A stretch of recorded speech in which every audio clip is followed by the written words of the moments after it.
कृष्ण का जन्म हुआ तो जेल के सभी संतरी माया द्वारा गहरी नींद में सो गए।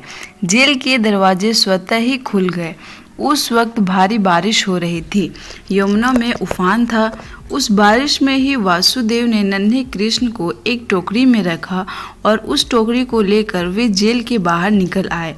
कुछ दूरी पर ही यमुना नदी थी। उन्हें उस पार जाना था, लेकिन कैसे? तभी चमत्कार हुआ।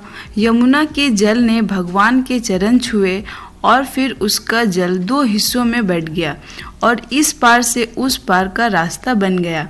कहते हैं कि वासुदेव कृष्ण को यमुना के उस पार गोकुल में अपने मित्र नंद गोप के यहाँ ले गए। वहाँ पर नंद की पत्नी यशोदा को भी एक कन्हैया उत्पन्न हुई थी। वासुदेव श्री कृष्ण को यशोदा के पास सुलाकर उस कन्हैया को ले गए। गोकुल माँ यशोदा का मायका था और नंद गांव में उनका ससुराल।